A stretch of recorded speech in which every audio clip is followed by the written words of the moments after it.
Kita siap untuk maju dalam berkompetisi, kita siap untuk kalah, kita siap juga untuk menang.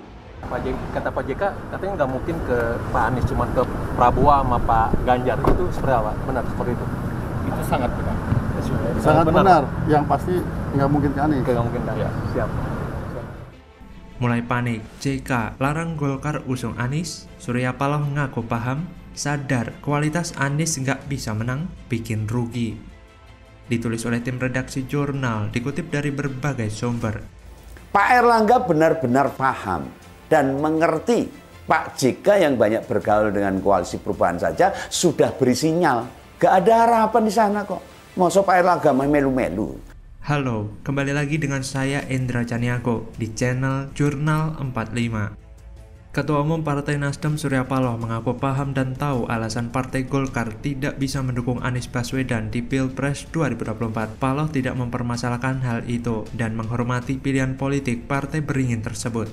Sambil berkelakar, Surya Paloh mengatakan melihat suasana hati Airlangga ketika mengatakan Golkar tidak akan mendukung Anies. Apakah bahagia atau tidak?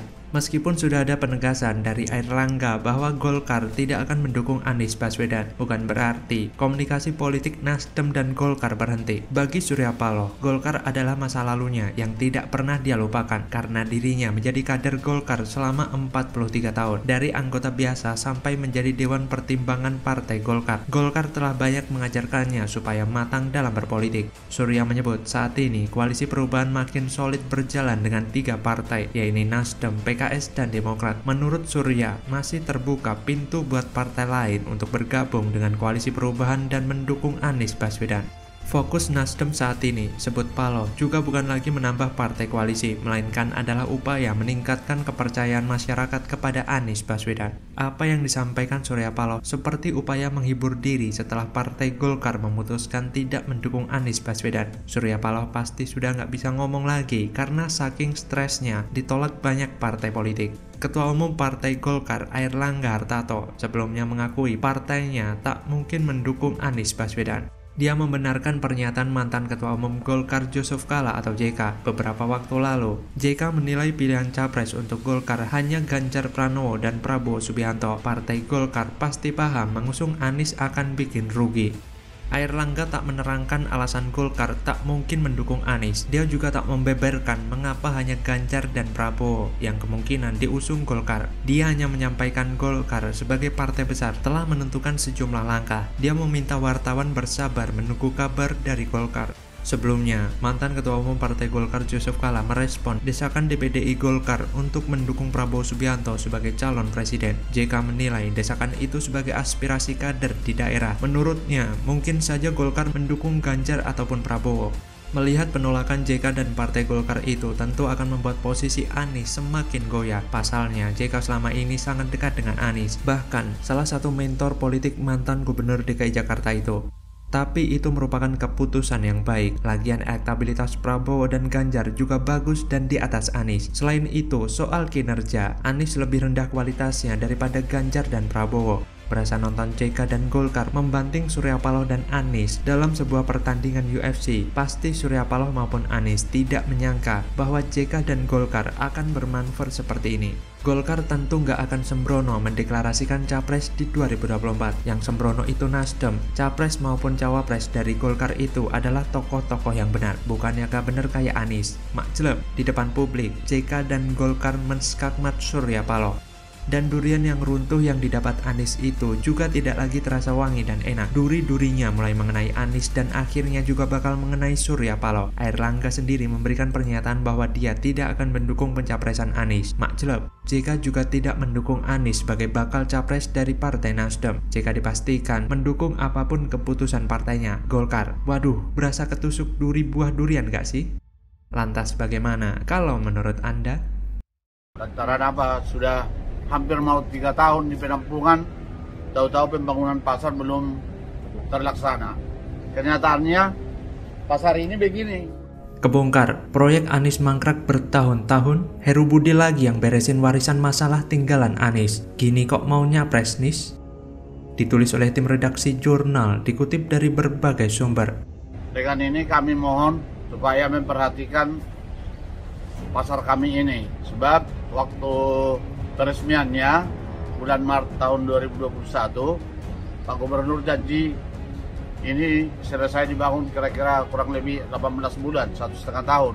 Politis, karena memang kita harus punya calon-calon presiden 2024 yang terbaik kan. Kalau kualitasnya seperti Anies, ya memang hancur. Jadi Jakarta saya sudah hancur nih sekarang. Apalagi Indonesia nanti. Halo, kembali lagi dengan saya Endra Caniago di channel Jurnal 45. Baca pres dari Partai Nasional Demokrat atau Nasdem Anies Baswedan yang siap untuk bertarung dalam Pilpres 2024. Tetapi sayangnya, Anies tidak berpikir lebih jauh. Anies Baswedan bukan Jokowi yang segudang prestasi. Menurut saya, sewaktu Anies Baswedan menjadi Gubernur DKI Jakarta dulu, tidak ada terobosan epik yang dilakukan oleh sosok Anies Baswedan. Bahkan sejumlah janji kampanyenya kala itu juga masih mangkrak. Berbicara soal mangkrak, Anies meninggalkan warisan mangkrak untuk pejabat selanjutnya yang mengisi posisinya saat ini, yaitu PJ Gubernur Heru Budi Hartono. Salah satunya seperti proyek revitalisasi Pasar Senen, Blok 6, Jakarta Pusat yang jadi sorotan karena dibiarkan mangkrak selama bertahun-tahun. Padahal proyek ini sudah dimulai sejak 2018 lalu, saat Anies Baswedan masih menjabat sebagai Gubernur DKI Jakarta. Beberapa tahun kemudian, pada 2021 lalu, proyek ini dilanjutkan kembali. Pengerjaan kembali proyek ini diawali dengan prosesi peletakan batu pertama yang didatangi langsung oleh Anies pada 10 Maret 2021 lalu. Kala itu, ia mengatakan revitalisasi area Blok 6 Pasar Senen direncanakan selesai pada kuartal kedua, April sampai Juni 2022. Namun berdasarkan pengakuan para pedagang, proyek ini kembali mangkrak kurang dari 2 bulan usai peletakan batu pertama sampai hari ini. Kemudian mengenai permasalahan banjir yang tak kunjung selesai, masalah banjir yang setiap tahun terjadi, bahkan setiap tahunnya tidak ada perubahan, malah hanya tambah parah. Janji kampanye Anies lainnya, yaitu naturalisasi sungai, juga sempat dipertanyakan realisasinya. Fraksi Partai Solidaritas Indonesia atau PSI DPRD DKI Jakarta merupakan salah satu kubu yang gencar mengkritisi pemerintahan Provinsi DKI Jakarta terkait program pengendalian banjir ini. Berkaitan dengan permasalahan banjir di Jakarta itu, sepertinya proyek kawasan Kali Ciliwung sangatlah berpengaruh karena menurut pernyataan RI1 yang pernah beberapa kali menyindir mengenai 6 tahun program penanganan banjir berhenti karena pembebasan lahan yang sangat diperlukan malah terkesan dibiarkan oleh Anies Baswedan yang bersikap masa bodoh plus pura-pura nggak mau tahu akan kebutuhan mendesak ini. Alhasil, sampai saat Anies lengser pun proyek sodetan Kali Ciliwung juga tidak kelar. Sampai akhirnya PJ Gubernur DKI Jakarta Heru Budi Hartono yang menyelesaikannya, membuat bangga Menteri PUPR Basuki Hadimulyono dan Presiden Jokowi. Penjabat atau PJ Gubernur DKI Jakarta Heru Budi Hartono menjelaskan kunci suksesnya dalam menyelesaikan pembangunan sodetan yang disebut Presiden Jokowi sudah mangkrak selama 6 tahun terakhir serta menuai pujian dari Presiden Joko Widodo itu. Heru Budi mengatakan, saya berterima kasih kepada warga di sekitar itu yang sudah mau pindah sebagian ke rumah susun. Ini demi kepentingan program Jakarta. Jadi, intinya itu support dan partisipasi masyarakat yang baik, sambungnya.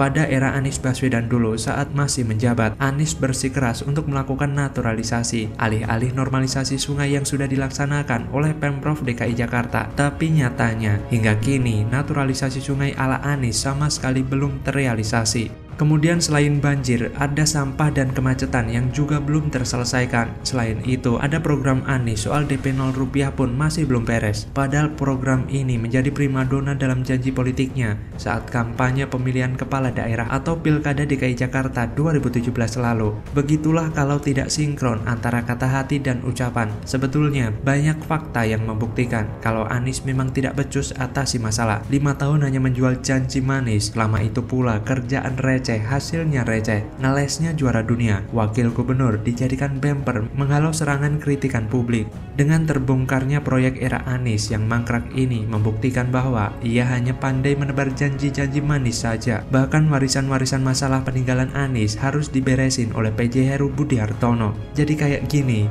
yakin mau nyapres? Lantas bagaimana kalau menurut Anda?